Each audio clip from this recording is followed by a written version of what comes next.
Solo levelling episode number 5।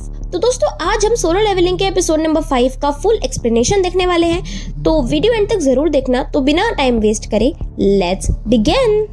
तो दोस्तों episode start होता है हॉस्पिटल से, जहां अब जिन्वू ने बहुत ही अच्छी बॉडी बना ली है और सारी नर्सेज उससे इम्प्रेस हो चुकी है। जैसे एक नर्स उसके रूम में आती है वो एकदम से चौंक जाती है, इम्प्रेस हो जाती है कि क्या हमेशा से इसकी मसल्स ऐसे ही थी कि सर आज आप डिस्चार्ज होने वाले हैं, तो क्या आप मुझे अपना नंबर दे सकते हैं। एंड जिन्वू उसका नंबर दे देता है बिकॉज उसे लगता है कि शायद वो टेस्ट रिजल्ट्स भेजने वाली है। और फिर हमें दिखाया जाता है घर का सीन जहाँ जिन्हा स्कूल के लिए रेडी हो रही होती है कि तभी वो जिन्वू को देखती है एंड उसे जिन्वू में काफ़ी सारे चेंजेस दिखाई देते हैं। वो कहती है कि क्या आपने वर्कआउट किया है, एंड वो कहते हैं थोड़ा बहुत। फिर वो देखती है कि वो काफ़ी लंबा भी हो गया। वो कहती है क्या लड़के 20 साल के आदि पढ़ते हैं। वो कहते हैं चलो फालतू की बातें करना बंद करो, अम्ब्रेला लेके जाओ। और फिर जिन्वू जिन्हा के बैग में अम्ब्रेला डाल के उसे स्कूल भेज देता है। और फिर जिन्वू देखता है कि उसने आज का अपना सारा डेली क्विज कंप्लीट कर लिया है। वो कहता है कि इन वर्कआउट्स की वजह से मेरी बॉडी में काफ़ी सारे चेंजेस आए हैं, मेरे मसल्स और मैंने 6 पैक एब्स भी बना लिए हैं और मेरी ताकत भी काफ़ी ज़्यादा बढ़ गई है। वैसे मैं किसी बॉडी बिल्डर की तरह नहीं दिखना चाहता। स्ट्रेंथ और एजिलिटी दोनों ही अच्छा काम करेंगे। जब स्ट्रेंथ की बात आती है तो मेरा पावर जितना ज्यादा हो उतना अच्छा, लेकिन इंटेलिजेंस एक सबसे बड़ा प्रॉब्लम है। जिन्वू अपने स्टैट्स को फिक्स कर रहा होता है कि तभी उसका फोन बजता है। जिन्वू को लगता है कि ये फोन हंटर एसोसिएशन से है, लेकिन ये फोन उसके लैंडलॉर्ड का था जो कि उससे रेंट मांग रहे थे। लेकिन वो बताता है कि उसका एक्सीडेंट हो गया था, वो हॉस्पिटलाइज्ड हो गया था और वो कुछ समय और मांग लेता है रेंट को पे करने के लिए। एंड फिर जिन्वू सोचता है कि मुझे दूसरी बार पावर मिला है और इसीलिए मैं डंजन में जाने के काबिल हूँ और अगर ऐसे ही मेरी स्ट्रेंथ बढ़ती रही तो मैं एक दिन टॉप रैंक का हंटर जरूर बन जाऊंगा। हंटर्स को मैजिकल बीस्ट मारने के पैसे मिलते हैं। जितना बड़ा मॉन्स्टर उतने ही ज्यादा बड़ा पत्थर मिलता है जिसको एक्सचेंज करके वो पैसे कमा सकते हैं।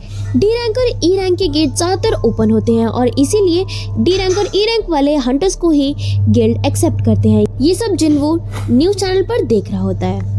जिन्वू ये भी देखता है कि जिसको दूसरी बार पावर मिलती है उस पर हेडलाइन बनाया जाता है और ये देखकर वो कहता है ऐसे तो मैं भी पैसे कमा सकता हूँ, लेकिन फिर सब लोगों की नजर मुझ पर ही होगी और ये मैं बिल्कुल भी नहीं चाहता। फिर जिन्वू कोई हंटर क्वेस्ट ढूंढने की कोशिश करता है और फाइनली उसे वह मिल भी जाता है। अब जैसे ही जिन्वू वहाँ पर पहुँचता है वो देखता है कि वहाँ पर बहुत सारे हंटर्स का एक गैंग है और उस गैंग के लीडर हुआंग डोंगसुक जिन्वू को वेलकम करते हैं। अब वहाँ पर सब जिन्वू का मजाक उड़ा रहे होते हैं क्योंकि उनको अभी भी लगता है कि वह एक वीकेस्ट हंटर है। लेकिन तभी डोंगसुक कहता है कि तुम सब चुप हो जाओ, वो यहाँ पर सिर्फ हमें सपोर्ट देने आया है। और फिर डोंगसुक जिन्वू को एक एग्रीमेंट देते हैं जिसके हिसाब से उसे यहाँ पर आने के लिए कोई स्टोन तो नहीं मिलने वाला है, लेकिन उसके बदले में उसे 2 मिलियन वॉन मिलने वाले थे और उसे ये डील काफ़ी अच्छी भी लगती है। और फिर अपनी सेंसरी मैजिक से जिन्वू सबका स्टैट्स चेक करता है और उसे पता लगता है कि 5 लोग सी रैंक के हैं और 4 डी रैंक और लोअर रैंक के हैं। और दोस्तों किसी डंजन में जाने के लिए किसी पार्टी में कम से कम 10 लोगों का होना बहुत ज़्यादा ज़रूरी है और जिन्वू जिस पार्टी के साथ जाने वाला था उस पार्टी को स्ट्राइक स्क्वाड कहा जाता है। ये एक ऐसा स्क्वाड है जो रैंडम लोगों को अपनी पार्टी में शामिल करता है। और तभी हमको एक चमकीले आर्मर पहना हुआ एक लड़का दिखाई देता है। हेलो दोस्त, मेरा नाम यूजिन्हू है और मैं 20 साल का हूँ और मेरा रैंक डी है और मैं भी तुम्हारी तरह ही हूँ। जिन्वू के चमकीले आर्मर को देखकर बहुत ही ज्यादा शौक था। फिर जिन्वू कहता है तो मुझे करना क्या होगा।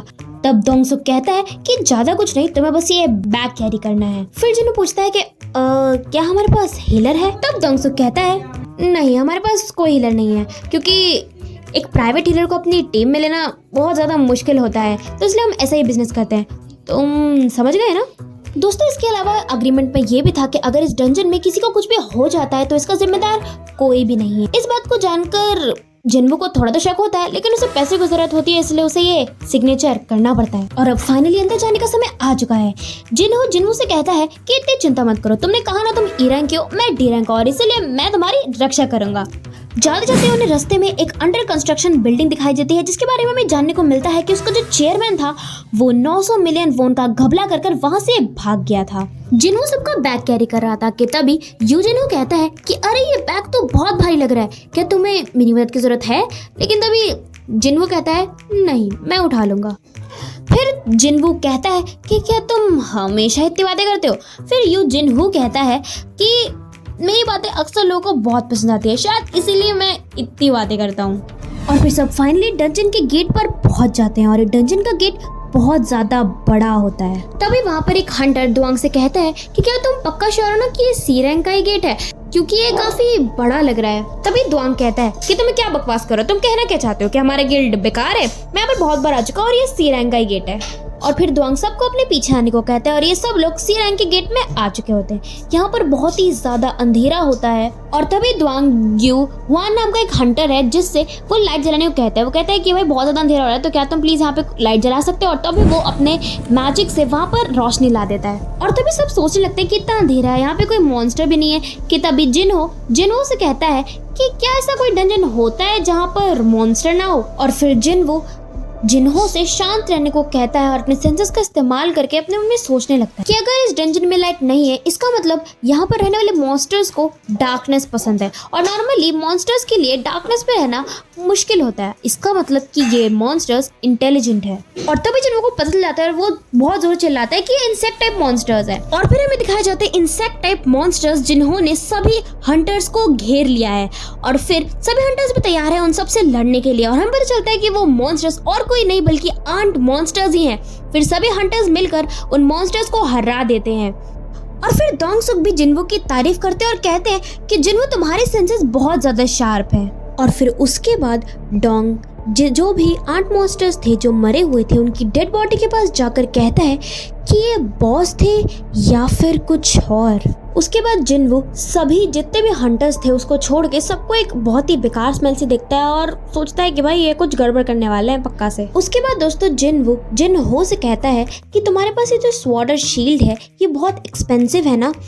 तब जिन्हो उसे बताता है कि उसके फादर जो है वो उसके बहुत केयर करते हैं और इसलिए जब उन्हें पता चलता है कि उसका पहला रेड है तो वो उसे ये स्वॉर्ड और शील्ड देते हैं। ये बात सुनकर जिन्हो कहता है कि मैं श्योर नहीं हूँ, लेकिन तुमको ज़्यादा चिंता करनी चाहिए।